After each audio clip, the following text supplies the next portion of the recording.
କଥା ଜାଣିଛନ୍ତି?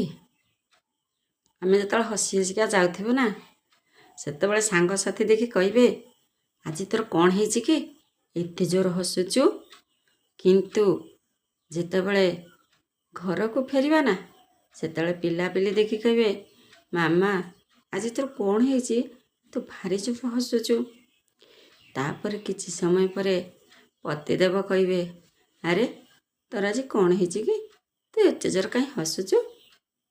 ତାପରେ ଯେତେବେଳେ ସାହି ପଡ଼ିଶା ଦେଖିବେ ନା, ସେତେବେଳେ ଜଳିଯିବେ। ହଁ, ଇଏ ଆଜି କ'ଣ ହସିଲାଣି, ଆଜି ଆର କ'ଣ ହୋଇଛି, ଆଜି ଏ କ'ଣ କରିଛି, ୟାକୁ ସବୁବେଳେ ଦୁଃଖ କଷ୍ଟରେ ଦେଖିଲେ ତ ଆମକୁ ଖୁସି ଲାଗେ, ଇଏ ଆଜି ହସୁଛି, ଆମକୁ ବହୁତ ଦୁଃଖ ଲାଗୁଛି।